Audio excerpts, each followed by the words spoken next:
Okay. So today is October 16th. 16. 16th. Did I get that right? And Right. this is the Power of the Pen book group. We're discussing my my chapter, Victor Clark's chapter on Gestalt psychology and graphology. And just I might just open up if anyone who read the chapter and had any particular questions, you know, um, that were burning, or you wanted to start with that, I'm open to that. And otherwise, I was going to just kind of give you the kind of a little outline, actually, maybe just focus kind of the main point of what I'm trying to talk about in that chapter, and then we can discuss that. Okay. So let me let's see if we're okay. I'll share. So really the question of Gestalt, um, the word Gestalt simply we can also replace it with the concept of holistic or whole. And actually, before I put this up, let me just talk a little bit here, because what we're really what this is really about, Gestalt psychology. And I have to tell you, after I wrote the chapter, I started reading this, which is a very scholarly history of Gestalt, of the origins and history of Gestalt psychology from the 1890s into the 60s, and how it developed in Germany. So I I feel both much smarter and very stupid because there's like a lot involved in what Gestalt psychology is.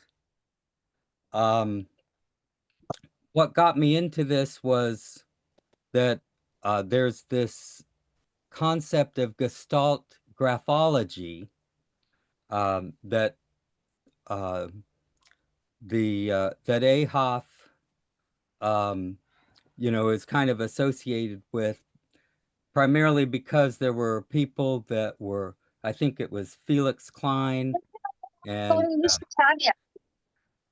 The um, next stop? the Yeah.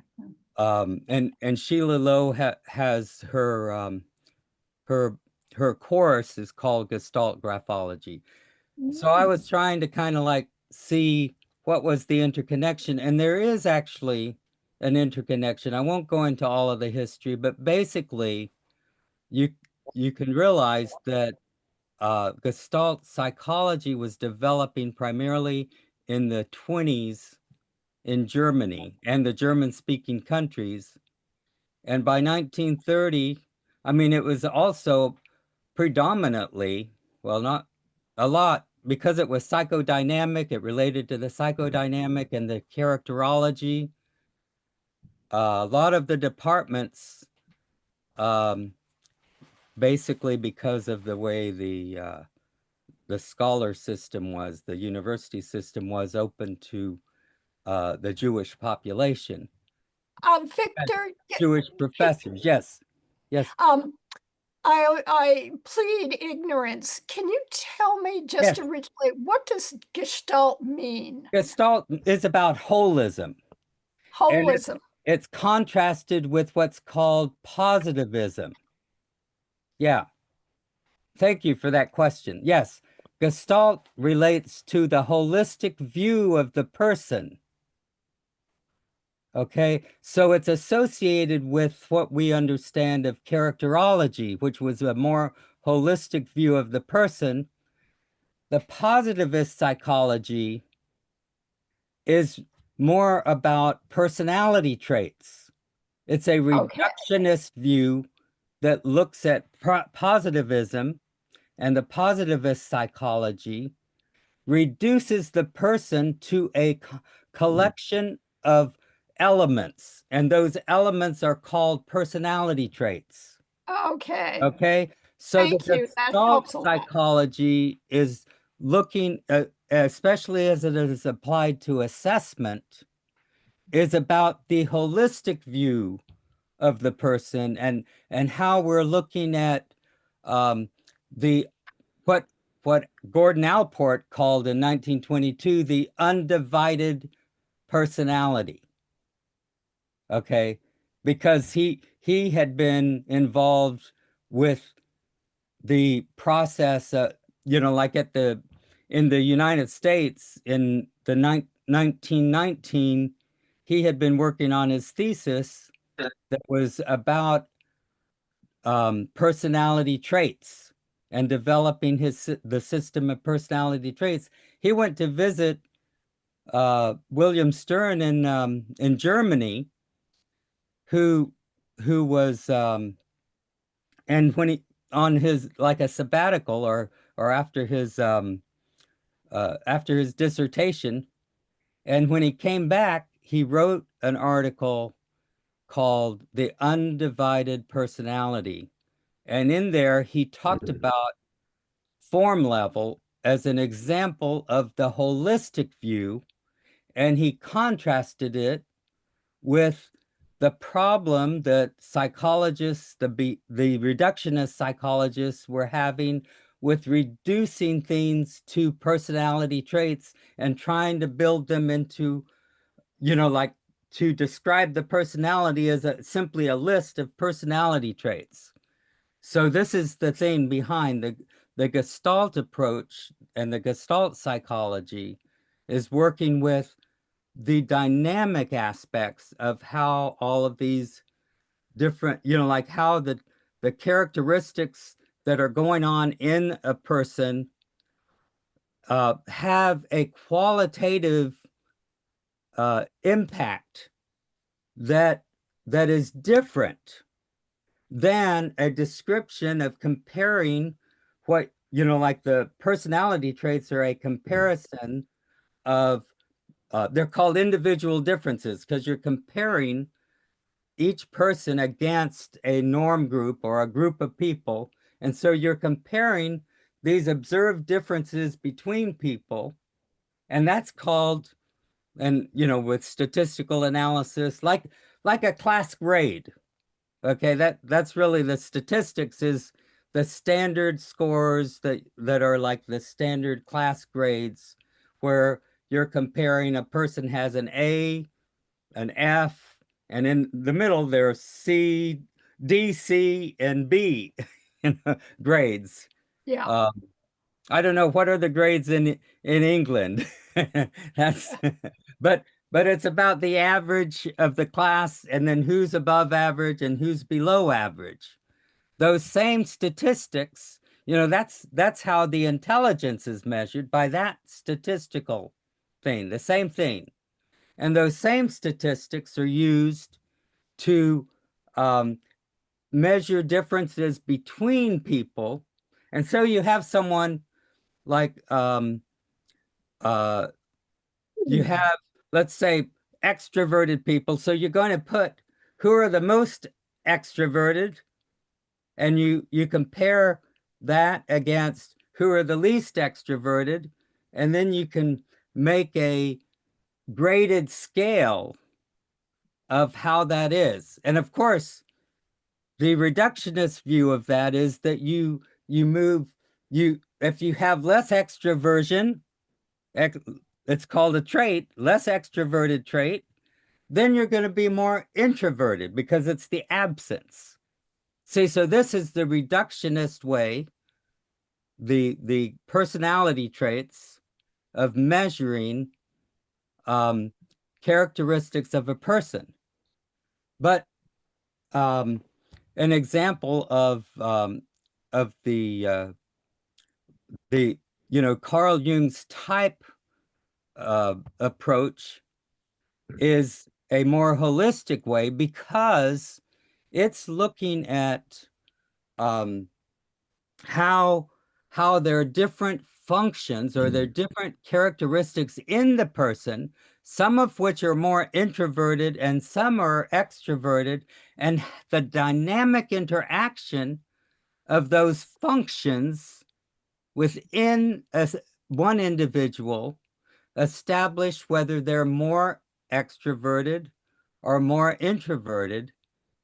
And in fact, they have the different qualities of extroversion and introversion related to kind of this more holistic view of the person. Let me see if I can say it real simply, okay? Because the theory becomes quite complex, but very simply, how Carl Jung's theory works is he calls it, when he calls the dynamic interaction of these characteristics, these psychological characteristics, which you don't see. You don't see the psychological characteristics. They're internal to the person, and they may have these. Some may enhance. Let me think. I have an example like a person who wants to have has the quality, want to have an intimacy, to have more intimacy with a single date that they have at a party, but at the same time, they want to be popular with the group of people who are at the party. And who's going to win? See, these are motivations in the same person. That's an example of there's this conflict then between these two motivations. And are they going to be, like moving? Are they going to act out their whatever it is to be more popular with the group of people at the party? Or are they going to move more towards this desire for intimacy with that single person? See, and you can see that those are specific characteristics of introversion, which is about intimacy with a single person, and extroversion, which is about wanting to be popular with a group. Is that making sense? And so the dynamic interaction, yeah.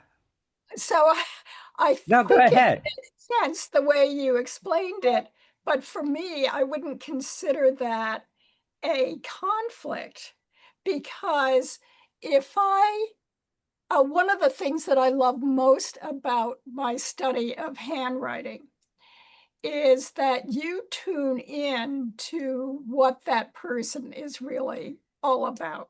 Well, so let's yeah. say you talk to somebody who really is more of a loner, then you understand that when you're talking with them. Or Yes. if somebody is a big picture and likes lots of people, so that person is not going to want to talk to you very long. So it's kind of a, hey, how are you?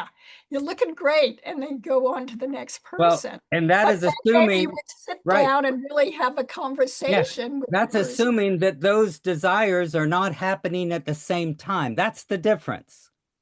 No, If there I are think that can characteristics- happen at the same time. That's what Yes, I'm they can't they can't be acted on at the same time.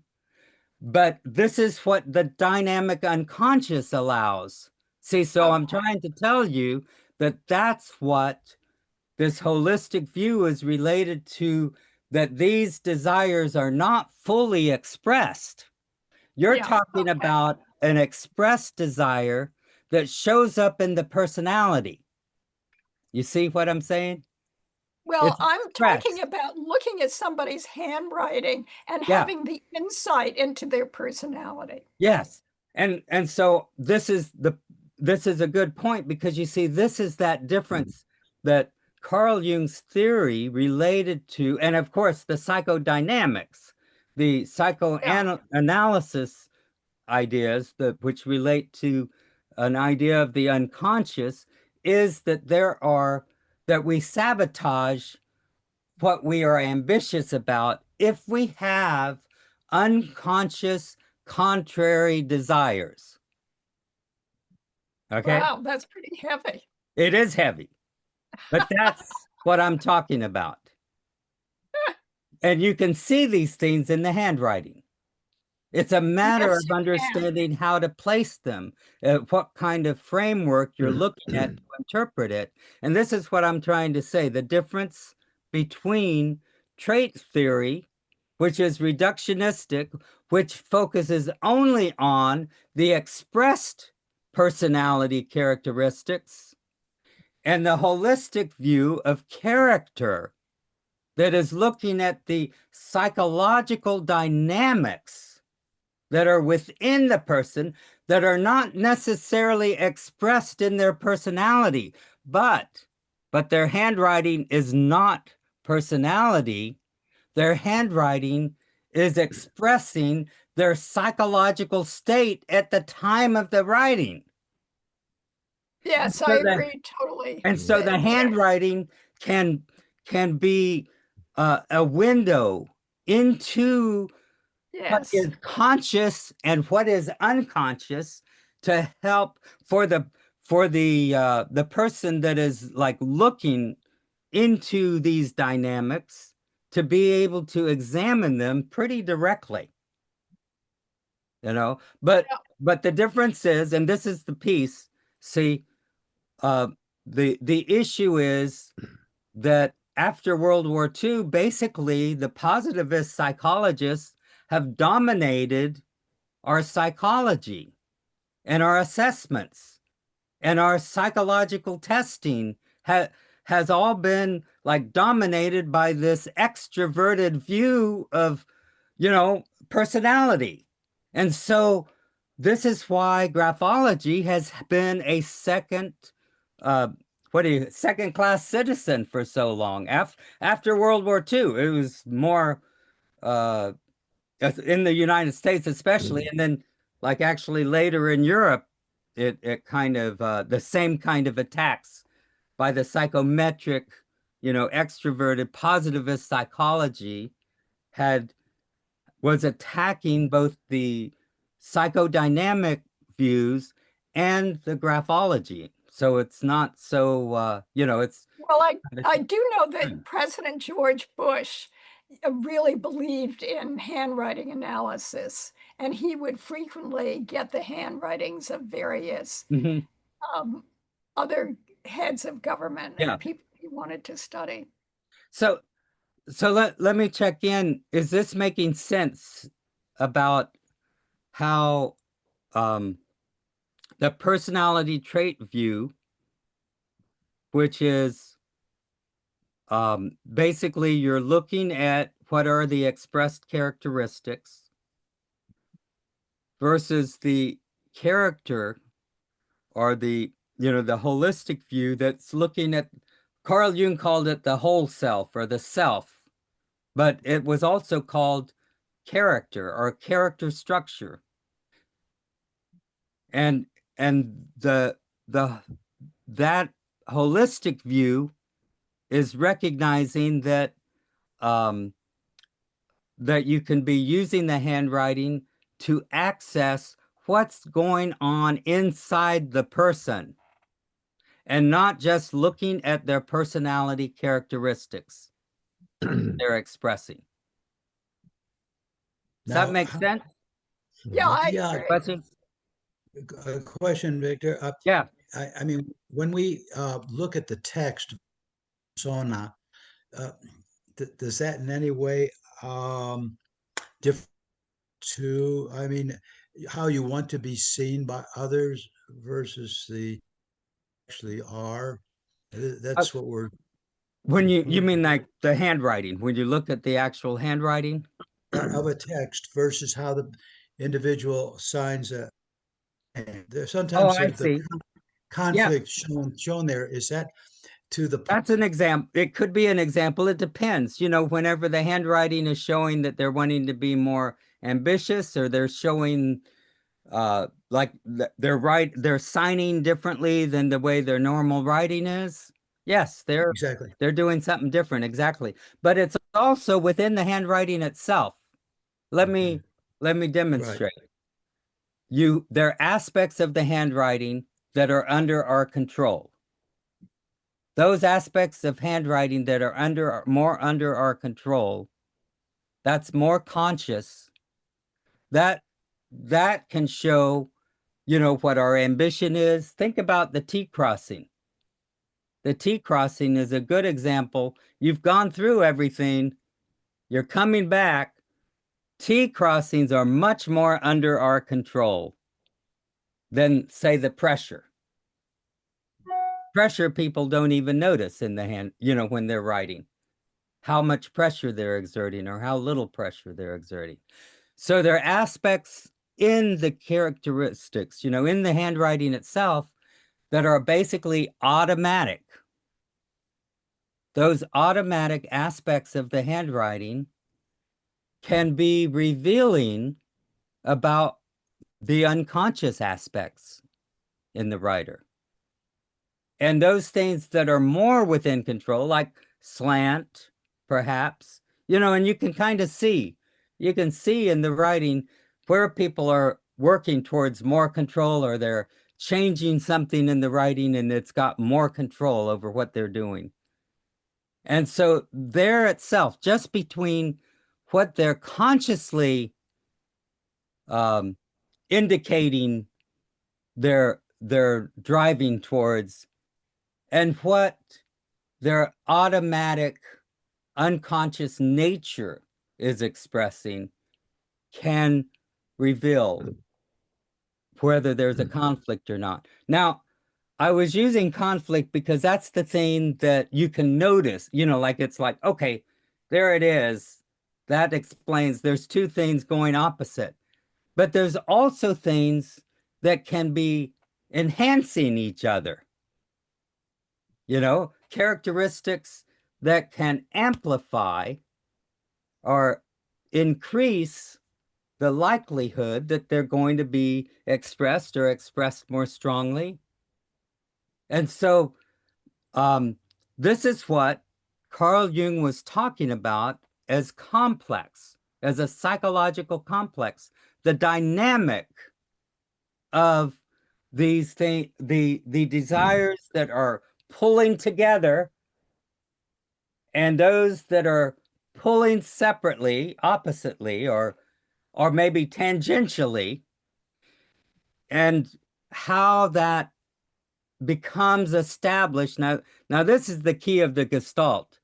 How does that become established into a more or less consistent kind of frame of identity?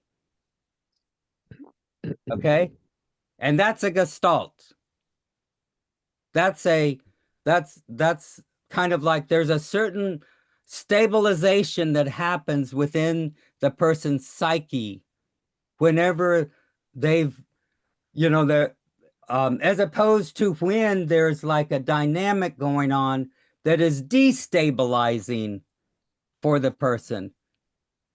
And all of this then becomes, you know, the clinical kind of application of well, that's analytical psychology, basically.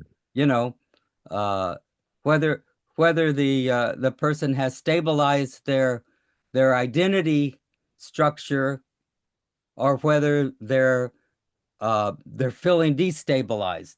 Now the thing is, it's not, you know, Carl Jung talked about, you know, he felt like he was going through a crisis in about 1913 when he basically when he had like breakthroughs that led to much of his insights.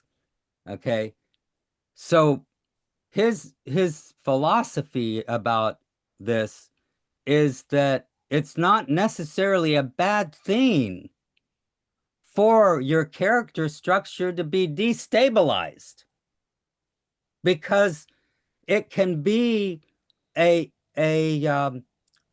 crisis of growth. Okay? And this is the role of the support person. This is the role for, you know, assessment for the helping professional to be, you know, being able to give some insight that can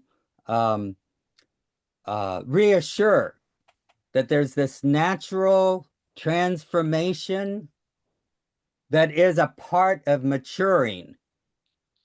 And you see it at certain periods in a person's life, typically, you know, from youth to young adult, in the midlife. That's a good thing to remember if you're talking to your grandchildren. A Yes, crisis of growth. I think that's crisis great. of Thank growth. you. Yeah. Yeah, that's wonderful. Hi, Yeah. Frank. Yeah, go I ahead, just- Frank. But Well, that's why we say in life or whatever, I'll just mention it. You know, either you go through things or you grow through things. Your yes. choice. Take your Yes. pick.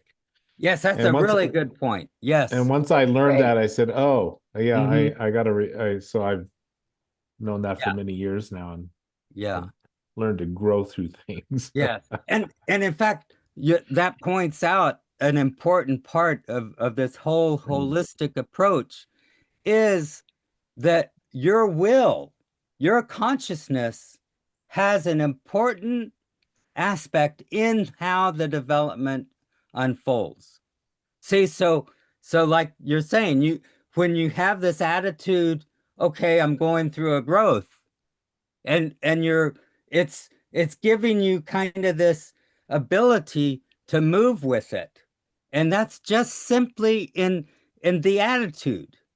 You see what I'm saying? And this is the other aspect of the holistic view.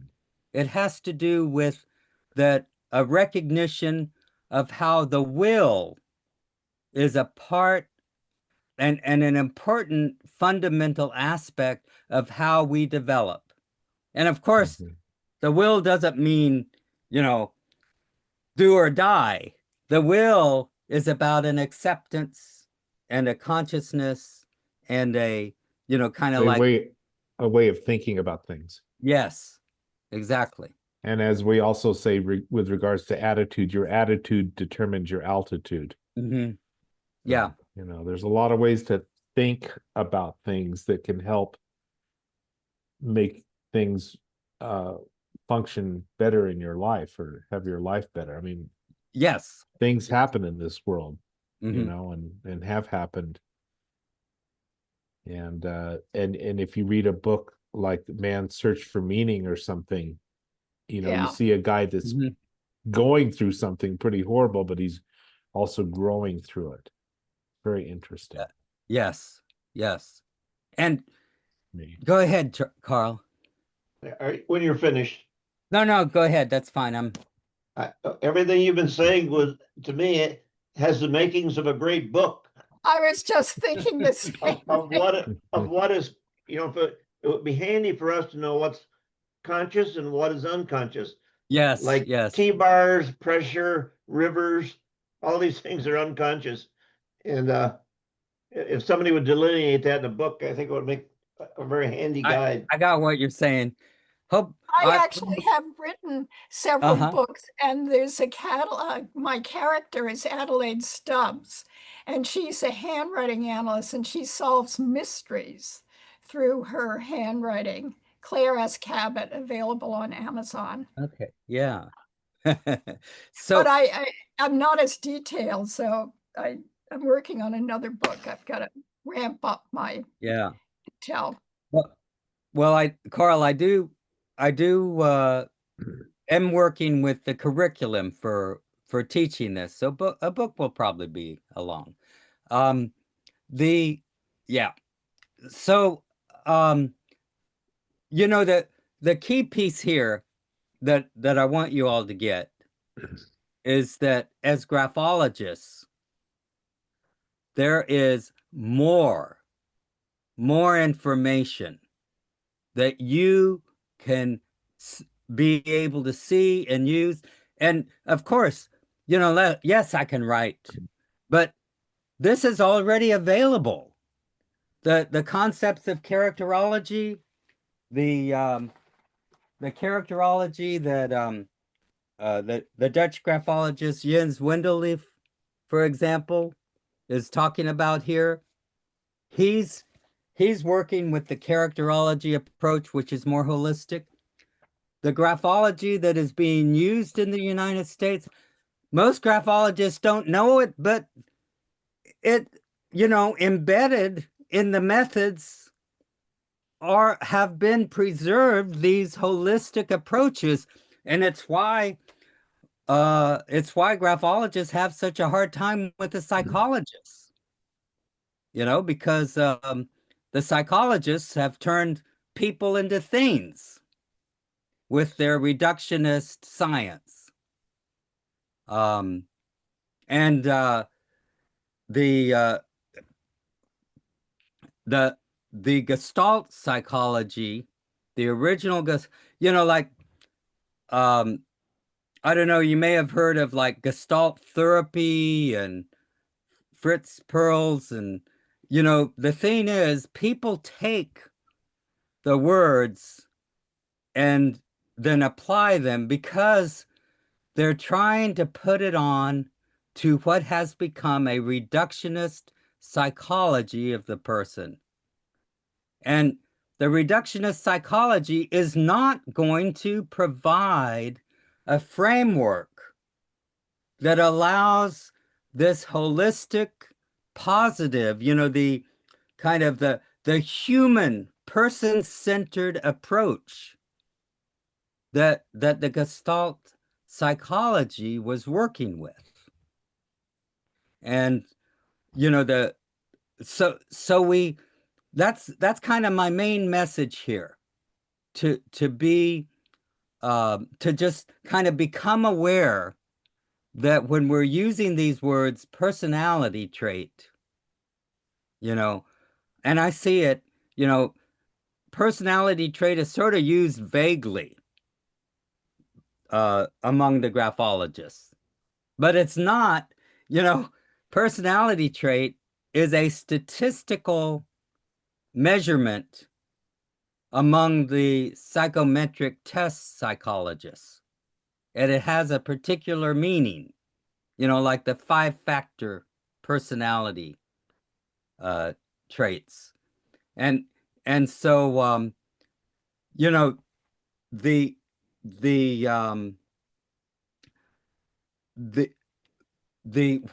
has happened among the psychologists is they recognize that the the academic psychologists who have worked on these personality traits don't really provide a good like what's required, what people need to understand others, for the employer to understand their employees. They don't. A list of personality traits is really useless. And so even the American Psychological Association is recognizing, they identify that we have to have these qualitative things that relate to the dynamics of development. But there's no foundation. There's no science. How I put it, my gripe is that it's the whole philosophy of reducing things to traits and then following those principles of positivism does not, it doesn't have the theoretical foundation that the holistic approach has. The Gestalt psychology is not just about perception. And so I argue for a more thorough scientific application of the holistic approach, in the research of the human assessment. And that's really where I'm at with it.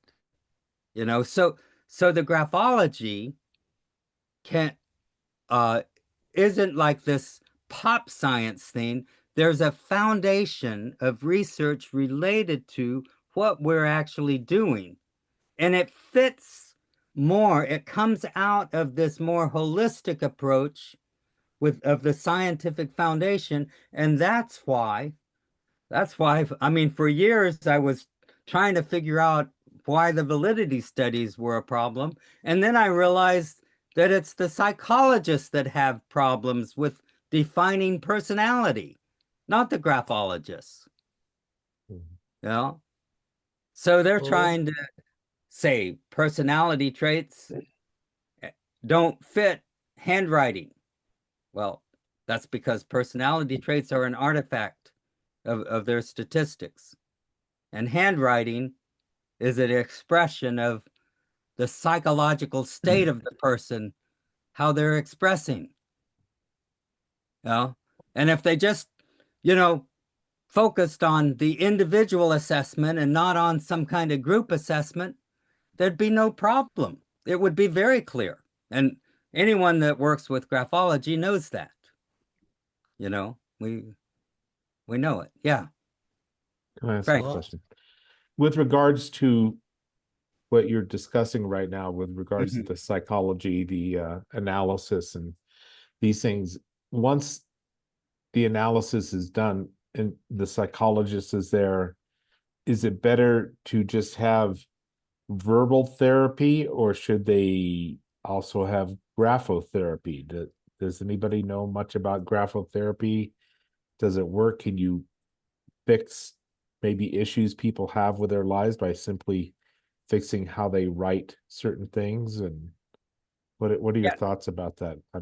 I worked with Just curious. graphotherapy as a clinician, as a psychotherapist. Here again, there's the difference between the holistic approach Mm, and the personality trait approach. yeah, Mhm. Okay. yeah. And so people that are trying to change a personality trait, they're kind of going down a rabbit hole. But when you're looking at how to awaken what's already there and how to develop the rhythm, Yes, how rhythm is a part of the integration of the yes, unconscious and the conscious, and the mastery of rhythm, and so you're working with the music therapy and the movement therapy and the Yeah. process, and not like letters, yeah. Then I Victor, say the graphotherapy can work. Victor, while you're on that, Yeah, go ahead, Charles. can I just show you? This is Yes. Sheila Lowe's book. ah, Oh, yes. What is the name What's of it? what's the title there? It's called "Improve Your Life with Graphotherapy," Oh, okay, yes. yeah, which is quite thorough Uh-huh. on how explaining all the steps and implications and the Right. background. Working with that dynamic of the Yeah. movement patterns and stuff like that. Yeah. I think I talked with her about that. Yeah. But you see that difference, Frank, rather than like people that focus on trying to change a particular characteristic in their personality. That's kind of that can be counterproductive, mm, but to be working with more fundamental principles, of developing rhythm, and kind of opening up, freeing up. If you're feeling constricted, freeing that up, yes, that kind of stuff. mm, Yeah. mm, See, so thinking of it as movement therapy and music therapy more than I don't know, changing your personality. It wasn't any. Well, I can share just a couple things. When I was Yeah. 20 years old, I did meet with a woman who was a psychologist and a graphotherapist. My mother introduced me to her because I was having issues Uh-huh. then, and this is in California, and boy, did graphotherapy straighten me out for the rest of my life. Just to mm, just to Good. eliminate a few things in my writing that were indicative of not maturing, mm, just keeping certain attributes, keeping, not uneven slants, Mhm. going back and forth, things that showed jealousy, which was true. So how I wrote the letter F in my signature, that's changed. Oversensitivity, the big loops on the D's, that's mm, all changed. yeah, yeah. It helped quite a bit to kind of get me to grow up, Mm, to Mhm. leave my childhood behind and start to mature in a good way. And it mm, was very helpful. I had no idea about it. Thank And so you I, so much for sharing that because, mm, I have read that by changing your handwriting, you can really change your personality, but I've never met anybody that really yeah, did that. I stopped killing people. I mean, it all burning down. No, I'm Yes. kidding. Yeah. But no, it That's was wonderful.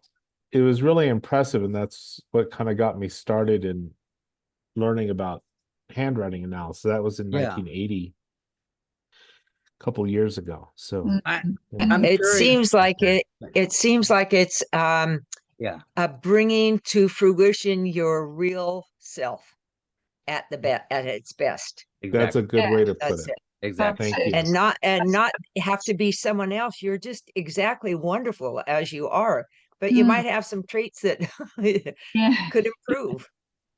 Well, and Yes. Jane, that's exactly it. See that it's like if that's like ready to pop, that's ready for development. That was kind of my question, and I was curious, Frank, if it was more like you started paying attention to this in your handwriting, and then you started seeing these changes. See, Oh, I had to why do not? a huge amount of exercises every day, drawing certain characters a Uh-huh. certain way. Not just the characters, but just certain designs on paper Mhm. a certain way over and over and over again until it transferred from conscious to unconscious, Right. so So or not subconscious. not certain letters, but certain designs or movements. shape. Yes, Yeah. Yes. that was part of it, and then certain Yes. letters as well.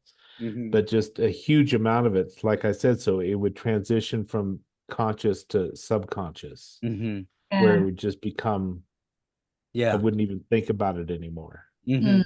There were Mm, many positive things about my writing, but it was to eliminate the things that were basically holding me back Yeah. in life and school at the time, and other things, so I could start to move my whole life forward in a better positive way. Mhm. She must You have know, been a great consciously. teacher. mm, Pardon me? Your therapist must have been a great teacher. I mean, it seems like she Yeah. really She lets you was, see what. and she took all my writing and everything we went through and used it to show other people how things changed Wow. back in the day with Wow. this same mm, organization. Lucia Callis Yeah. was her name. Some people Wow. know her from California. Yeah. mm. Good. Lovely. So anyway, Victor, Yeah, I that's have good. one question I'd like to Yes. ask you. Yes. Do you think that you can see certain brain disorders in handwriting? I mean, if somebody had, for example, I have a terrible essential tremor, and it's really hard some days, and caffeine really affects it. But could you see if somebody you think maybe have a potential brain tumor, or maybe that's going a little too far, but Can I No, chime in not here? me, but there probably are characteristics, but that would be the- someone else was saying something. Go I go would ahead. like to chime in here. I'm a Yeah. therapist. I'm a Yes, body please mind do. integrative therapist. Yeah. I've been doing all kinds of alternative therapies for all kinds of biological conditions. And Yes. I have discovered through all my trainings and years is that all disease is coming from, or in all anomalies that are physically debilitating to the body, they stem from the parasites in our gut. So Oh. if you did a whole parasite cleanse, if everybody, we all do parasite cleansing, we will cure a lot of the symptoms that are showing up for different diseases or problems or issues. So that is like the overall kind of in a nutshell cure-all type of go-to. Just do Yeah. parasite cleanses as often as you can, and then you'll see how your body starts to shift in those tremors and things that are going on, anything going on in the systems will start to clear away. Oh, So- What do great. you, So- what do you suggest for that detox? Okay, so the detox for the parasite cleanse is there's a whole protocol. You can look it up anywhere, but one of them is wormwood. It's these Oh, yeah. natural, or everything's natural, by the way. There's no chemical, no pharmaceutical drug you can take that is as good as a natural remedy, because those have any pharmaceutical part may be good, but it has side effects that'll be maybe worse. So go with the everything natural, of course. So organic, if you can get it, organic, natural herbs that cure that pull out parasites. So that would be wormwood, that would be Pau d'Arco, and you know what? It was a really good one. It's really fun. If you like papayas, eat the papaya with the whole seed. Don't chew on the seed because it's spicy. Just swallow the seed along with the papaya fruit. That pulls out a lot of the parasites, of course. And the other key thing is heavy metals. Take out heavy metals, like do heavy metal cleanses too. That's zeolite. It's a mineral called zeolite or clinoptonite. It's a clinoptonate. Anyway, so those are two things. If you do them together, pull out heavy metals and pull out the parasites, and then you're going to take care of a lot of those tremors and everything else. Thank you so much. Thank you I so will much, try Leah. that. You're That's welcome. great. And I know this also took have- us, I know this took us off of course, but I have it's- often wondered whether or not our digestive tract, Mhm. I mean, we've always Yes. heard gut instinct. We always heard Yeah, follow your gut, heart. mhm. We know that Right. there's a vagus nerve that goes from the brain all the way down Yeah. into your Mhm. stomach. Yeah, So yeah. is it Uh-huh. a plausible that our brain Yes. is really comprised of all these Yes. different areas? It is. It is. Yes, exactly. It's all connected. We're all connected. We're all one. Yeah. And the other thing Yeah. is give yourself as much light, real light, sunlight, biophoton light that your body can tolerate, can take. And that the light will revitalize all your cells and all of our blood. And then those parasites will have to go, and they go away when there's so much light, literally real light. Just put a white light on your body where you have the tremor or something. There's laser lights you could utilize. Those are the things that are beneficial to the biological systems. So yeah, there Thank you go, guys. so You're much. welcome. And I'll give you guys more information and show you how to get those things. If you contact me directly, I'll do that. But I'm very Okay. interested. Um, It's yeah, you got it. but- It's Leah Mallaw. It's right there. yeah, It's in the put your system. email in the chat, Leah. Okay. I will Okay. do that. Okay. And Mark Cypher, I was listening to you know Mark Cypher. He Oh yeah, Mark Sykes. he did quite a bit of studies about the relationship of the brain and handwriting. I think he worked with a Russian physiologist that was quite involved with that. I heard him on a YouTube the other week, but he's probably a good person to talk to about the work around that and the relationship to Yeah. handwriting and the brain. Mm. Yeah. Oh, interesting. Thank Yeah. you so much. Yeah. So I'm you really might- appreciative. You might check in with him or check his website and stuff. So There's a lot of documentation on handwriting and Parkinson's disease, how that shows up too, for sure. Yeah. Yeah. Yeah, and that's one thing. My grandfather had Parkinson's, and I was really nervous that maybe I was going to have Parkinson's. And the neurologist said no so far. But thank you, James. Yeah. Yeah. so Yeah, I just wanted to add, Mark has done a lot of studies with epilepsy, and the attack shows up in the handwriting before, a few minutes before the actual epileptic fit hits. So, Interesting. and you can see it's very different. The handwriting changes very much. So this is directly related to the holistic issues, okay, the holistic philosophy or the Gestalt psychology. And that is, William Stern described the basically what handwriting was as psychophysical. The concept of a psychophysical activity is a holistic concept. It's the reductionist the reductionist perspective that is separating brain and handwriting, the psychic and the handwriting. See, so this is what I'm saying, that it's not an issue of scientific method. It's an issue of the philosophy of the framework of your experimentation.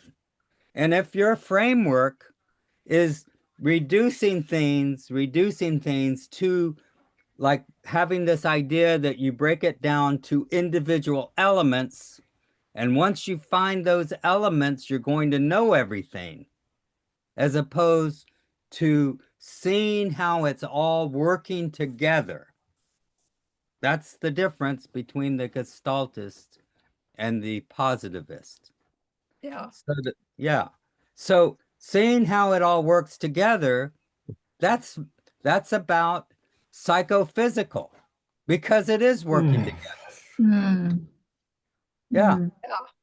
Really interesting. Thank you. Yeah. So That's we've exciting, Victor. Yeah. Thank you. I, as a forensic document examiner, come across a lot of cases these days, especially with the height of dementia, which is usually, I think, systemic issues where people are probably eating bad foods that their body doesn't agree with. But we learn to note different types of characteristics in handwriting and associate them either to a degradation level in the brain, because handwriting is brain writing versus, just a simple movement by your hand, and those that might be infirmities from outside sources, drugs, alcohol, diabetes, or other things that are going on. But it's really hard to get the courts to understand that we can attribute, certain characteristics and patternization in handwriting to these disease and disorders. And it's something I'd like to see, kind of come to fruition, where we can't diagnose the issue per se, but like with Parkinson's, there's the micrographia that usually starts or begins as a sign. But to be able to state that, and every time I have actually examined a case where these fundamental characteristics shine through, I'm able to tell somebody, go look at what's going on in the medical records, and they can then tell me what the person was suffering from, more than I can really diagnose it. Yeah. Now, yeah. Oh, I know. Let's see, I'm trying to think of the author. The book Molecules of Emotion was actually talking about how the gut was a major place for the various hormonal activity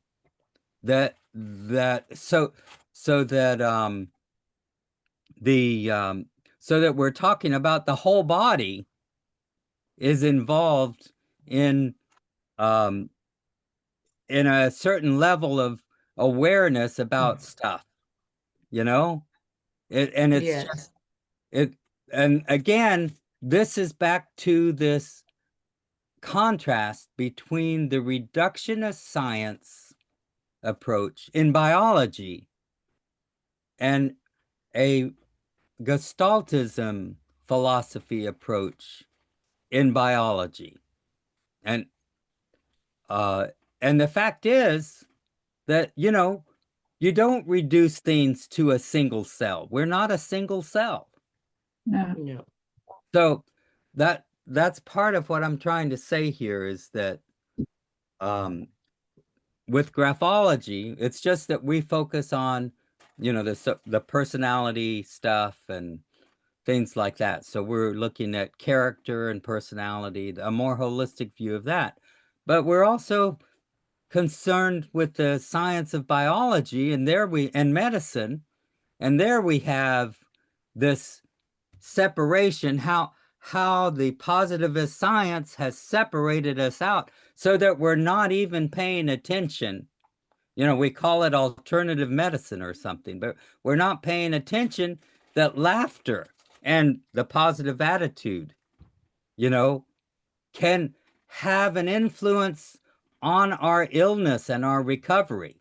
Mm. And that's been proved, you know, but there isn't like a place to the reductionist science doesn't have a way to really frame it in a way so that we can build a scientific foundation of a more holistic approach to interpreting what's going on with us, you know. So that's kind of that was my gripe. So it's just a difference in change. It's a difference in and an argument for being aware. Like I can take the psychometric assessments and I can put a holistic perspective on the data from the personality tests. And then that gives me more information, but it's my frame of reference is a more holistic perspective. So I get a more kind of a more insight than what the personality test would have just given me. Mhm. Anyway, it's it's one of the things I've had a long history on. I appreciate you guys coming in for a discussion over it because it's really a topic to thank my you. heart. Oh, you did a great job. I Thank you. really I'll say. enjoyed listening to you. Yeah. Mm. Yeah. And this is wonderful too because let me just check. Yeah, we got about 2 or 3 more minutes, so I want to kind of make it open for anyone that'd like to have a comment or question here last few minutes because I wanted to To keep it. me, the wonder of this whole thing is Uh-huh. the wonder of the total person and Yes. uniqueness. Mm-hmm. Mhm. Exactly. Yes, it's not Everybody's different. pigeonholing people, is it? Yeah. That exactly. Uniqueness, the unique individuality of the person can be like acknowledged when Yeah. when you're looking at it holistically. And Mm. Yeah. the reductionist view, it's not relevant. No. It's a One list. of the things Yeah. that I think might be sort of interesting, I'll just sort of throw it out, Mhm. is in the United States, tragically now we've begun to have a lot of these random shootings. I mean, of course, Charlie Kirk was just awful.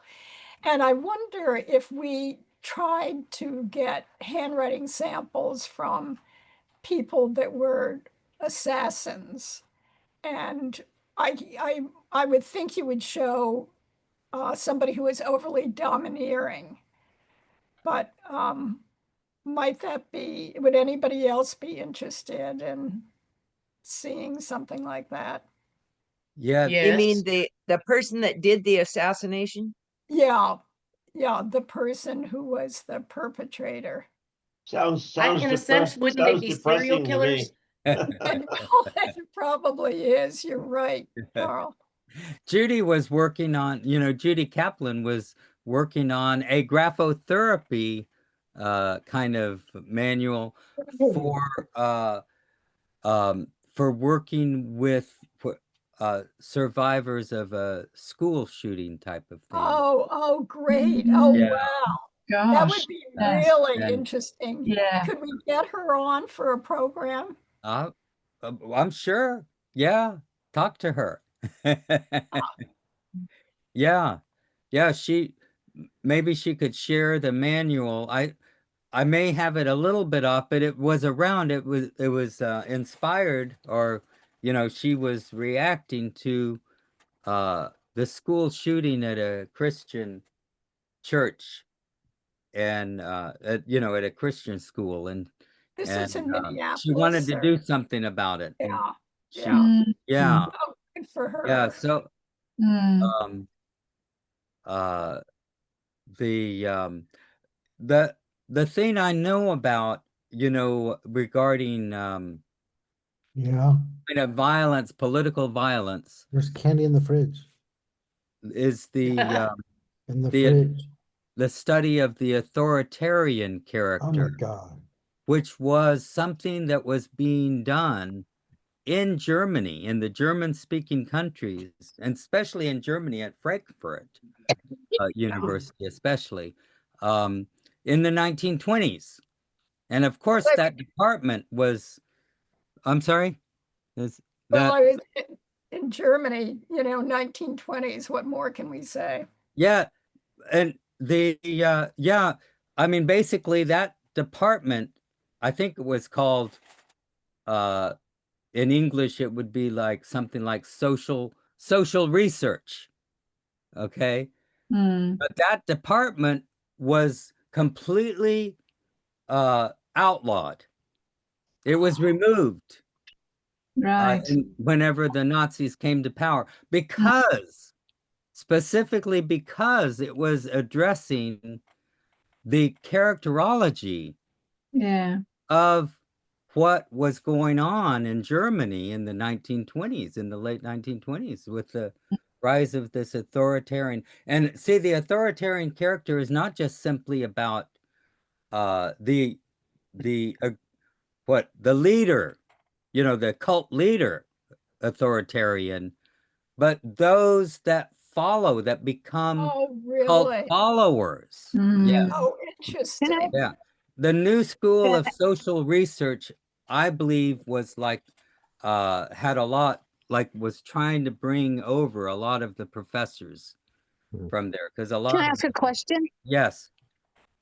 Since you're talking about the authoritarian personality, can Yeah. you please reiterate some of those traits? Is that one of them, the one where you start at the base of the line and go straight up to the next top of the next letter? Is that one of those Okay. traits? Can you You- please reiterate? Okay. It's actually very simple to see. Just take a look at Donald Trump's handwriting. Yes. Capitalization He has a throughout the lot of- writing.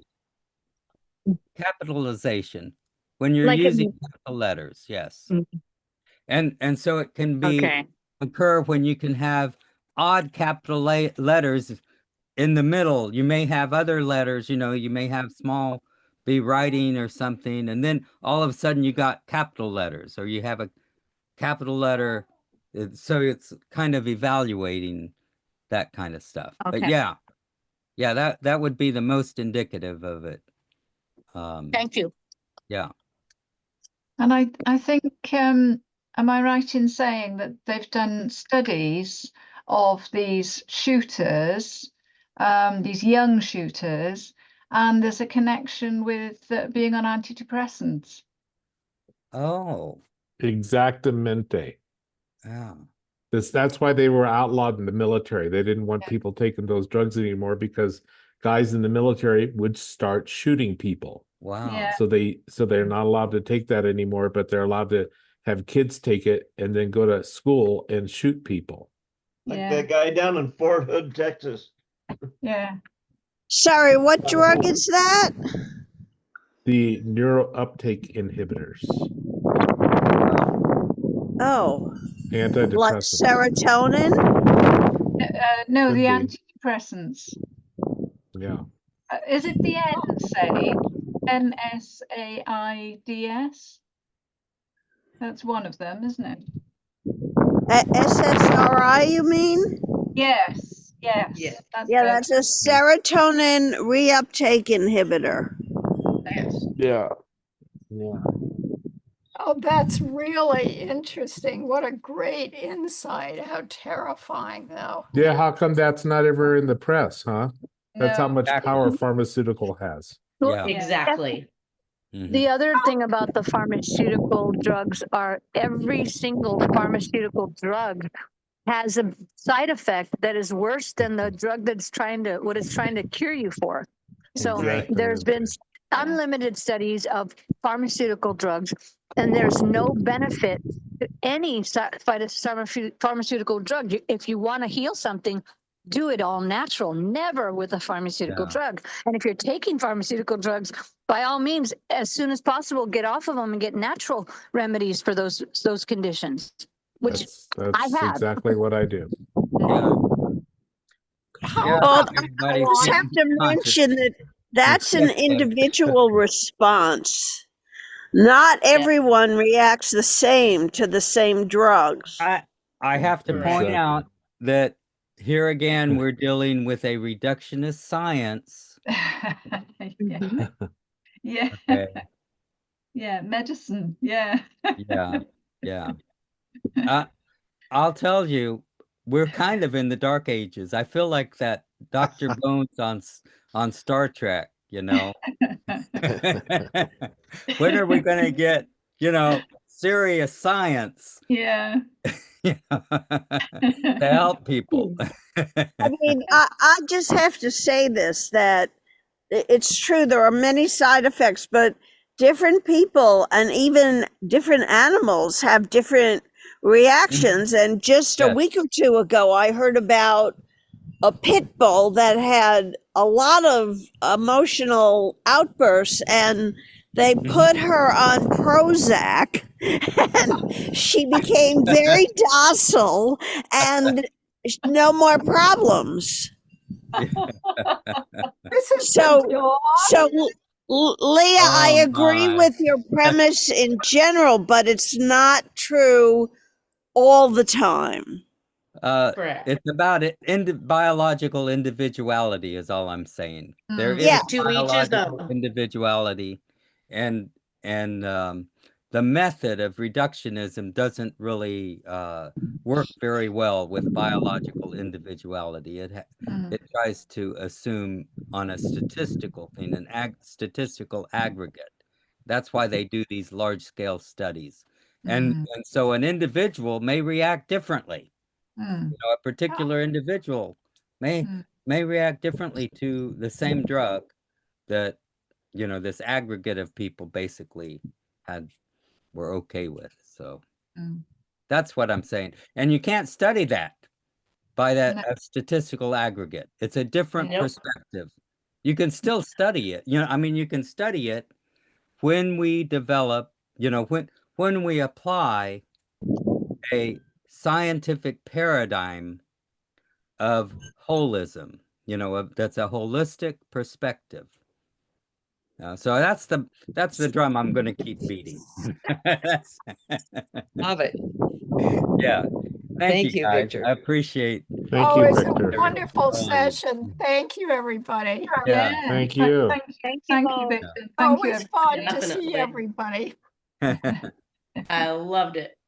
Good. I think it I would be did too. complicated even to find a group to study because we're so individualistic from one medication to another food item. It's almost impossible to do a study to determine, these different characteristics of individuals. Yeah. Well, you see, this is where the methods of the Gestalt approach, they were developing them. And but it requires that you're thinking in a different way. See, so the psychologists and the biologists are kind of stuck on their reductionist science. Well, I just want to say one other thing. Okay.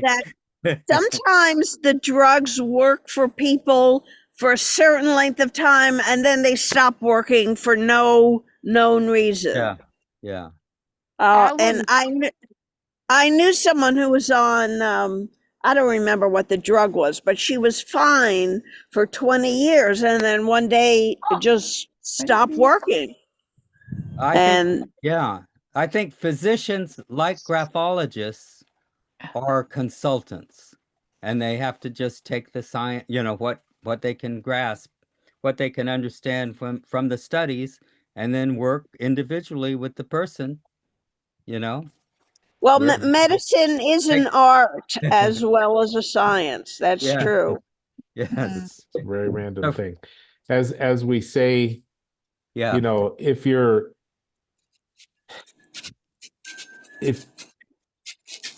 diet is good, medicine, let's see, if your diet is bad, medicine is of no use. But if Uh-huh. your diet is good, medicine is of no need. Yeah.